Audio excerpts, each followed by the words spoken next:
दोस्तों, बकरी पालन जब आप करते हैं तो करने से पहले बहुत कुछ जो है आपको रिसर्च करना पड़ता है। और ये सिर्फ बकरी पालन में ही नहीं, जो भी आप कोई व्यवसाय नया शुरू करते हैं तो उसके पहले रिसर्च एंड डेवलपमेंट, जिसको R&D कहते हैं, वो बहुत जरूरी होता है। अगर आप ये करने के बाद बकरी पालन करेंगे या कोई भी व्यवसाय करेंगे तो उसमें सफलता की गुंजाइश बहुत ज्यादा होती है अपेक्षा असफलता के।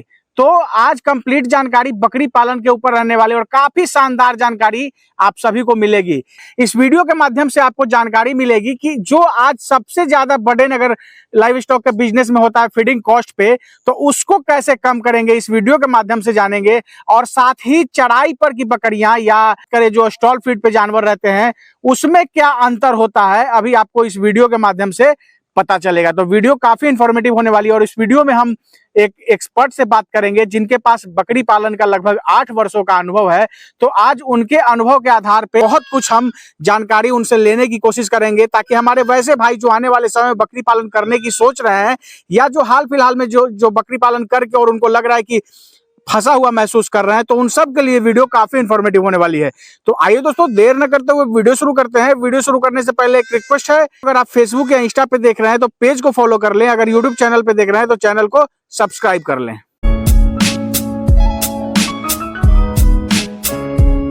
हमारे चैनल पे आपका स्वागत है। आपका भी आशुतोष जी स्वागत है। तो बाबा ये बताइए, आज हमारे जो किसान भाई सामने से देख रहे हैं, जो बकरी पालक सामने से आपको देख रहे हैं, आज उनको किस चीज की जानकारी आप देने वाले हैं? देखिए सर, यहाँ पे लाइफ में यही है कि ग्रेजिंग और स्टॉल फीड। स्टॉल फीड तो लोग बताते ही हैं, मैं भी स्टॉल फीड पे बकरी पालन कर ही रहा हूँ। और सवाल उठता है कम खर्च में या जीरो खर्च में बकरी पालन कैसे माना जाता है। तो ये जीरो खर्च का एकदम लाइव वीडियो है, सामने देख रहे हैं। और यहाँ पे बकरियों की संख्या लगभग 400। तो 400 के तादाद में लगभग जो बकरियां हैं और जीरो कॉस्ट पे इनका पालन पोषण हो रहा है। और कैसे हो रहा है, तो प्राकृतिक के गोद में जो धरती में घास जन्मा हुआ है उसी घास से इनका जो है पेट भर जाता है। सुबह 2 घंटा, शाम 2 घंटा इनको घुमा दिया जाता है और ये चर करके सारी बकरियां स्वस्थ हैं, हेल्दी हैं, इसमें कोई डाउट नहीं है। ये बताइए कि बकरी पालन में जो चराई पे लोग रखते हैं तो इसका क्या फायदा है, वो हमारे दर्शकों को बताइए। देखिए सर, जो स्टॉल फीड में हम लोग बताते हैं कि बकरी को सेंधा नमक दीजिए, काला नमक दीजिए, मिनरल दीजिए, कैल्शियम दीजिए, कॉपर दीजिए, यानी जो भी खनिज लवण है वो हम उनको बाजार से खरीद के देते हैं, एक डोज के रूप में देते हैं। लेकिन ये बकरी जो है ये चर अचर प्राणी है और ये जब प्राकृतिक के गोद में ग्रेजिंग करते हैं तो इनको अनुभव है, इनको अंदाजा है कि हमें कौन सी घास खानी है और कौन सी घास नहीं खानी है। तो ये अपने इच्छा अनुकूल सारी कमियों को पूरा कर लेते हैं। तो यहाँ हमें ना तो किसी मिनरल की आवश्यकता है और ना ही हमें किसी कैल्शियम की आवश्यकता है। बस सिर्फ एक ही सेफ्टी रखना होता है कि ये जब चर करके बाड़े में जाएं तो नमी युक्त स्थान पे ना रहे, साफ सुथरे जगह पे रहे और खुले वातावरण में रहे, कंजस्टेड ना हो। बस ये 3 चीजों का अगर ख्याल रख लेते हैं तो आप ग्रेजिंग पे तो दिन भर खुले वातावरण में है, कहीं टॉयलेट करेंगे, कहीं मेंगना करेंगे, कोई फर्क नहीं पड़ता है। तो चराई पे अगर जो जानवर है तो एक फायदा तो ये भी हो जाता है कि इनका एक्सरसाइज हो जाता है, घूम टहल लेती है। हाँ, वो तो कन्फर्म है ना, जब चलने जाए अच्छा रहेगा हर तरह से, चलने में, फिरने में, या बारिश का मौसम हो या धूप का मौसम हो, ये सारी सहन कर लेती है। क्योंकि एक किसान, मान लीजिए उदाहरण के तौर पे एक किसान जो खेतों में काम करता है, वो अगर धूप में जाता है तो भी ठीक, छाये में जाता है तो भी ठीक है। लेकिन जो आदमी ऑफिशियली वर्क कर रहा है, अगर उसको 2 घंटा धूप में घुमा दिया जाए तो उसकी हालत खराब हो जाती है। बिल्कुल। तो वही हालत है स्टॉल फीड की बकरियों का और इन ग्रेजिंग वाली बकरियों में, दोनों में अंतर है। ये खुले वातावरण में है तो ये काफी स्वस्थ है, हर कल्चर को ये एडजस्ट कर लेते हैं। और उसमें भी ब्लैक बंगाल जो हमारा कल्चर का बकरी है, जिसको थेथर बकरी कहते हैं, बकरी जो है कभी भी हमको धोखा नहीं दे सकती है और हरा चारा पे है। ये समय से हीट में आना, मीटिंग हो जाना और बच्चे दे देना, ये सब नॉर्मली वे में इनका चलता रहता है। सबसे इम्पोर्टेंट चीज बाबा जो लगता है कि जैसे आज सबसे ज्यादा टेंशन जो होता है लोगों को जो बकरी पालन करते हैं फीडिंग कॉस्ट को लेके, सबसे ज्यादा बर्डन इसी चीज पे आता है। ठीक। तो ये अगर चढ़ाई पे रखेंगे तो फीडिंग कॉस्ट बिल्कुल जीरो हो जाता है। बिल्कुल जीरो हो जाएगा। तो ये एक बेहतर तरीका है, अगर लोग बकरी पालन करें तो करने से पहले अगर चीजों को ऐसे देख लेंगे कि हाँ जहाँ फार्म खोल रहे हैं वहाँ चराई की व्यवस्था है, तो एक बड़ा जो उनकी परेशानी है वो दूर हो सकती है। देखिए सर, ये मैं तो पहले ही कहता हूँ कि बूझे तो बजे। आप किस ढंग का बकरी पालन करना चाहते हैं।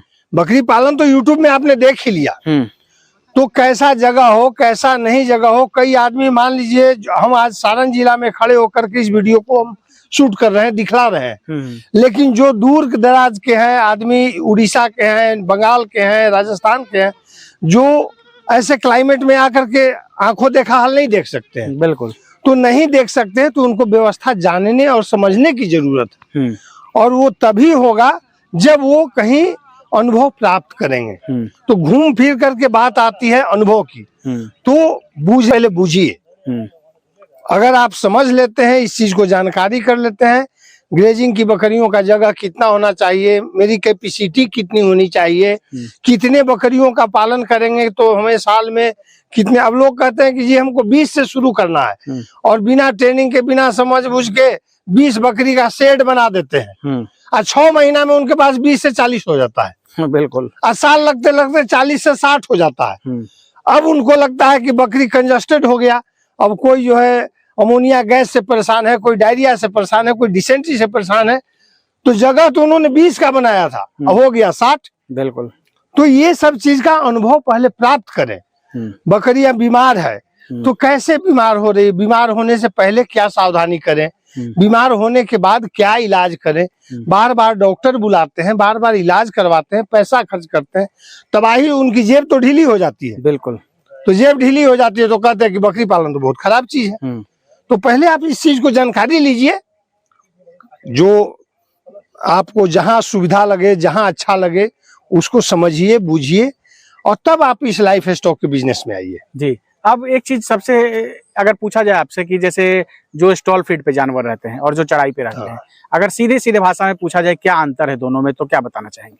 देखिए सर, स्टॉल फीड की बकरियां जो है आपके जेब के ऊपर निर्भर है। वो भी स्वस्थ है, वो भी तंदुरुस्त है। आप हमारे फोन पे भी गए हैं, हमारी बकरियां भी आप देख रहे हैं। बिल्कुल। सारी बड़ी ब्रीड की बकरी और क्रॉस ब्रीड की बकरी का मैं पालन कर रहा हूँ। ऐसा नहीं है कि मैं दूसरे के कंधे पे बंदूक रख के फायर कर रहा हूँ। तो स्टॉल फीड पे मैं जो खर्च कर रहा हूँ 15 से लेके 18 रुपए के बीच में मेरा खर्च गिरता है। तो इस खर्च को वहन करना आप अगर जानते हैं, सह सकते हैं, तो स्टॉल फीड पे काम करें। और अगर इस पे नहीं करना चाहते हैं तो आप ग्रेजिंग पे काम करें। दोनों का डिस्टेंस अलग अलग है, रूख अलग अलग है, रास्ते अलग अलग है, और इनकम आपका इसमें जो है अगर ज्यादा तादाद में होता है तो आपको इसके ऊपर आपको स्टाफ देना होगा, या खुद आपको 2-4 फैमिली है तो पूरे आदमी मिलकर इसको सपोर्ट करना होगा। और स्टॉल फीड में है कि एक आदमी भी उसको हैंडलिंग कर सकता है। बिल्कुल। अब जैसे बात करें कि जो यहाँ के ओनर हैं रोशन जी, तो इनके पास लगभग ये 400 बकरियां पहुंचने वाली हैं। हालांकि अभी ये नहीं बेचते तो 400 प्लस हो जाता है। तो लगभग 400 इनके पास जो जानवर हैं, तो इतने बड़े स्केल पे अगर स्टॉल फीड पे रखे लोग, तो एक जैसा कि मैंने शुरू में आपको कहा कि ज्यादा परेशान लोग हो सकते हैं, लेकिन ये आराम से आज कर रहे हैं, काफी सहजता से इस काम को कर रहे हैं। हालांकि अपने बिजनेस पे भी उनका ध्यान रहता है और ये भी एक जो अलग बिजनेस कर रहे हैं, दोनों चीज को साथ में कर रहे हैं। तो आज चराई पे इनकी बकरियां हैं, इसीलिए वो बिल्कुल टेंशन फ्री होके 10 दिन 15 दिन पे यहाँ फार्म पे आते हैं, बस यही एक कारण है। देखिए, आखिर वो बिजनेस में लगे हुए हैं, तो उनका जो मेन पावर है उस पे तो खर्च है ना उनका। तो मेन पावर पे तो आपको खर्च करना पड़ेगा। हाँ बिल्कुल, जो आदमी यहाँ रहते हैं। हाँ, जो उनके जिनके बल पे उन्होंने फॉर्म का यहाँ व्यवस्था दिया है, सारी अरेंजमेंट दिया है, उनको रहने का, खाने का, मंथली उनका चार्ज है, तो उस पे खर्च किया है उन्होंने। फीडिंग नहीं करके उधर खर्च किया है, ताकि हमारा फीडिंग कॉस्ट जो बच रहा है हम उनके पे खर्च करेंगे। बिल्कुल। तो खर्च तो कहीं ना कहीं या तो आप मेन पावर अपने खुद लगा ले, या तो फिर पॉकेट मनी से लगा ले। तो उन्होंने अपना व्यवस्था जो है इनके फ्री ऑफ कॉस्ट किया, और इनका जो होने वाला खर्च था अपने मेन पावर को दिया है, और उससे प्रॉफिट आ रहा है इनका। बाबा ये बताइए कि जैसे आपके पास तो एक लगभग अच्छा अनुभव है, 8 वर्षों का अनुभव है, तो जैसे जो लोग बकरी पालन आज कर रहे हैं तो सक्सेस रेट कम है। फार्म तो रोज प्रतिदिन आगे देखेंगे तो 8-10 प्रतिदिन फार्म खुल रहे हैं, लेकिन 6 महीने 8 महीने या साल 1.5 साल में फार्म बंद हो जाते हैं, तो उसके पीछे आप क्या कारण देखते हैं? देखिए सर, सबसे पहला कारण तो यही है कि बिना बूझे लोग बचते हैं। मैं बार बार इसी चीज को दोहराता हूँ, सुनने वाले आपके व्यूअर भी कहेंगे कि बाबा तो एक ही डायलॉग बकते हैं, एक ही डायलॉग बार बार कहते हैं। तो भैया ये चीज ही ऐसा है, ये सत्य है और यही सत्य है। जैसे मनुष्य में 2 चीज सत्य है, जन्म और मृत्यु। उसी तरह बकरी पालन नहीं, स्टॉक लाइव स्टॉक बिजनेस है, इसमें 2 चीज सत्य है कि आप पहले इसको समझ ले और तब इसमें कूद जाए, बिल्कुल, तभी आप इसे लाभ में पा सकते हैं। अन्यथा औने पौने दामों में 6 महीना में 6 महीना नहीं तो साल भर में साल भर नहीं तो 2 साल होते होते आप इनको बेच दोगे कटर के हाथ और कहोगे कि बकरी पालन तो बहुत खराब चीज है। बिल्कुल। लेकिन मैं भी स्टॉल फीड पे काम कर रहा हूँ, पिछले 8 सालों से कर रहा हूँ, मुझे तो ऐसी नौबत नहीं आई है। इसलिए नहीं आई है कि मैं अपने बकरियों का इलाज खुद कर लेता हूँ, मुझे इसका अनुभव है। कौन सी बकरी बीमार होने वाली है, क्या लक्षण दे रही है, उसका पहचानना जानता हूँ। इनको कौन सी दवा देना है, उसकी दवा के बारे में जानता हूँ। तो मैं भी लोगों को यही कहना चाहता हूँ कि आप जहाँ प्रशिक्षण लेते हैं वहां पे इन चीजों पे ध्यान दे कि मैं अपनी बकरियों का देख रेख खुद कर सकूं और उसकी जानकारी ले, तभी आप इस पे आए। अन्यथा डॉक्टर के भरोसे ये काम नहीं हो सकता। अगर कीजिएगा तो आपका जेब खाली रहे। या तो मंथली रखिए डॉक्टर, हमें भी कोई फार्म वाला बुलाए कि भैया आपको महीना में हम 10,000 रुपया देंगे, आप हमारे फॉर्म पे आइए, विजिट कीजिए, तो मैं हफ्ते हफ्ते पहुंच जाऊंगा बिल्कुल विजिट करने के लिए। बाबू ने भैया सबसे बड़ा रुपया, तो आप डॉक्टर रखिए, आपका विजिट होता रहेगा। तो ये चीज तो आज जो रोशन जी इस पे सफलता पा रहे हैं, इसके पीछे यही कारण है। उनके फॉर्म में सीसीटीवी कैमरा लगा हुआ है, वो खुद प्रैक्टिशनर है। तो जो भी बकरियां बीमार होती है, उनका जो स्टाफ है बताता है कि देखिए ऐसा लक्षण दे रहा है, ये हो रहा है, उसको वॉच करते हैं, ये दवा देना है। उनका जो एक्सपर्ट आदमी है उसका दवा इंजेक्शन दिया, बकरी ठीक हो गई। बिल्कुल। तो इसकी जानकारी उनको है, इसलिए इतनी बड़ी साम्राज्य संभाले हुए हैं। अगर इस पे वो डॉक्टर रख लेते हैं तो 10,000 रुपया स्टाफ को महीना देना है, और 15,000 जब स्टाफ, एक आदमी साधारण आदमी 10,000 का महीना लेगा, तो जो पढ़ा लिखा डॉक्टर जो प्रैक्टिस करे तो 20 का लेगा ना। बिल्कुल। तो 10,000 स्टाफ को दीजिए, 20,000 डॉक्टर को दीजिए, और साल का हिसाब जो 1 लाख 1.25 लाख बता रहे हैं कि हमको इनकम हुआ है, उस समय झाल बजाइए बैठ करके सीताराम के नाम पर। बिल्कुल, ताकि बचत तो होना है नहीं। तो बाबा ये बताइए, अभी तो हम बात किए कि फार्म जो है बंद क्यों हो रहा है, इस पे आपने बताया। हाँ। अब ये बताइए कि जो भाई हमारे सामने से आपको देख रहे हैं, तो वो भी बहुत आशा भरी निगाह से आपको देखते हैं, बहुत कुछ उन सभी को सीखने को मिलता है, काफी मोटिवेट भी होते हैं आपको देख के। तो उन सब के सहूलियत के लिए मैं सवाल आपसे कर रहा हूँ कि जैसे अगर जब बकरी पालन शुरू करने वाले हैं, तो वो करने से पहले किन किन चीजों का ध्यान रखें? देखिए सर, सबसे पहले तो अपने लोकल इलाके के फार्म में जाएं और उनका मुआवना करें कि वो कैसे रख रहे हैं बकरी को, क्या चीज है बकरी पालन, धरातल पे देखें और धरातल पर देख करके उसका मंथन करें। 10 फार्म घूमेंगे तो 10 आइडिया उनको मिलेगा। 10 आइडिया में से 5 आइडिया अच्छा होगा, 5 आइडिया खराब होगा। बिल्कुल। तो अच्छे को वो हासिल करेंगे। बचा खुचा कसर जो है किसी अनुभवी आदमी के पास वो प्रशिक्षण लेंगे, तो प्रशिक्षण में उनको सारी बात बता दी जाएगी। इलाज कैसे किया जाएगा, वैक्सीनेशन कैसे किया जाएगा, और इसमें बधियाकरण कैसे करेंगे, कृत्रिम गर्भाधान से क्या लाभ है, या फिर ग्रेजिंग में रखेंगे तो हमको क्या खर्च गिरेगा, फॉर्म बनाएंगे तो उसका दिशा क्या होना चाहिए, उसका बेड लगाएंगे बैठने के लिए वो कैसा होना चाहिए, ये तमाम चीज प्रशिक्षण से प्राप्त कर लें। बिल्कुल। तो 5 लाख 10 लाख खर्च करने से पहले 5-6 हजार रुपया भैया आप खर्च कर ले। 5-6 लाख का नुकसान से अच्छा है, 5-6 लाख का नुकसान से अच्छा है कि 5-6 हजार नुकसान करके इस चीज को आप समझ लें, पहले समझ लें कि आपके बस की बात है कि नहीं, और तब इस फार्म लाइन में आ जाएं, आप अवश्य सफलता प्राप्त करेंगे, ना कि कोई सवाल ही नहीं उठता है। बाबा मेरा आखिरी सवाल आपसे है, जो लोग आपको सामने से देख रहे हैं, तो बहुत सारे ऐसे हमारे भाई हैं जो विदेशों में रहते हैं, गल्फ कंट्रीज में रहते हैं, और उनकी भी कहीं ना कहीं योजना है आगे आने वाले समय में कि बकरी पालन अपने राज्य, अपने वतन लौटकर बकरी पालन करें। तो उन सब के लिए बकरी पालन से संबंधित एक मैसेज दे दीजिए। देखिए सर, जो आपके व्यूअर लोग हमें देख रहे हैं, सबसे पहले तो उनको मेरे तहे दिल से शुक्रिया और नमस्कार कि आपको इतने लाइक करते हैं, हमें लाइक कर रहे हैं, धन्यवाद। और बकरी पालन लाइफ स्टॉक बिजनेस है, इसमें सबसे पहला चीज है धैर्य। आप इसमें आना है, गंभीरता से आए, अकबका करके नहीं आए। और अगर आप चाह रहे हैं कि आज बकरी पालन किए और 1 साल के बाद हमको 2 लाख मिलने वाला है, ये असंभव है। 10 बकरी से 2 लाख आने में आपको कम से कम 2 साल का वक्त देना पड़ेगा। तब हाँ, संख्या बढ़ेगी, आप उसका मूल्यांकन कर सकते हैं कि 10 बकरी लिया था तो 6 महीने में मेरा 30 हो गया। बिल्कुल। तो 30 तिहाई 90, यानी आपने 1 लाख लगाया था तो 1,90,000 हो गया। बिल्कुल। लेकिन नगद नहीं हुआ है, अभी उसमें और नगद डालने की जरूरत है। या तो जेब से डाले स्टॉल फीड पे, या मेहनत करे, खून अपना जलाए धूप में, बरसात में, सर्दियों में, और चरा करके उनको तैयार करे।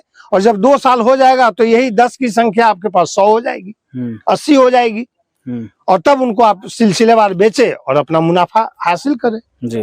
तो 10 से 2 लाख कमाने का समय लगेगा। ऐसा नहीं है कि आज खोल दिए और कल टका नगद प्राप्त है। एक हमारे बहुत अच्छे अनुभवी हैं, मैं उनको आदर्श मानता हूँ, आप भी उनके पास जाते हैं, पिंक कुमार झा, उनका एक वीडियो में आया था, बताए थे वो 3, 13 और 23, यानी 3 महीना मुर्गी पालन, 13 महीना मछली पालन, और 23 महीना जो है बकरी पालन। तो यही फॉर्मूला है जी। तो 23 महीना का मतलब कि 2 साल, लगभग 2 साल आप इसमें समय देंगे तो आपको मुनाफा श्योर मिलेगा, 100% मिलेगा। बहुत बहुत धन्यवाद बाबा, जानकारी देने के लिए और समय देने के लिए। धन्यवाद आशुतोष जी, इस जानकारी को लोगों तक पहुंचाने के लिए। दोस्तों, ये हैं अपने बाबा ओमकार तिवारी जी, और बाबा समय समय पे जो भी किसान इनसे जुड़े हुए हैं तो उनके फार्म को विजिट करने जाते हैं। और मैं बता दूं कि अभी जैसा कि सामने आप देख रहे हैं, ये उस साइड जो आप देख रहे हैं गंडक नदी है, और उसी के किनारे में हम लोग हैं। और ये फार्म जो है यहाँ पे रोशन जी का फार्म है, वहीं पे आए हैं। तो हमने सोचा कि क्यों ना चढ़ाई पर जो जानवर निकले हैं उससे संबंधित कुछ जानकारी बाबा से ले ले और आपको देने की कोशिश करें। तो आपके पास भी अगर कोई ऐसे बकरी पालन से संबंधित समस्या है तो आप दिए गए नंबर पे कॉल करके बेहतर जानकारी ले सकते हैं, बाबा से बात कर सकते हैं। तो अगर जरूरत पड़ी तो बाबा आपके फार्म को विजिट भी करेंगे। दोस्तों, आशा ये वीडियो आप सबको काफी पसंद आई होगी। अगर इस वीडियो को आप फेसबुक या इंस्टा पे देख रहे हैं तो पेज को फॉलो कर ले, अगर यूट्यूब चैनल पे देख रहे हैं तो चैनल को सब्सक्राइब कर ले। बहुत बहुत धन्यवाद।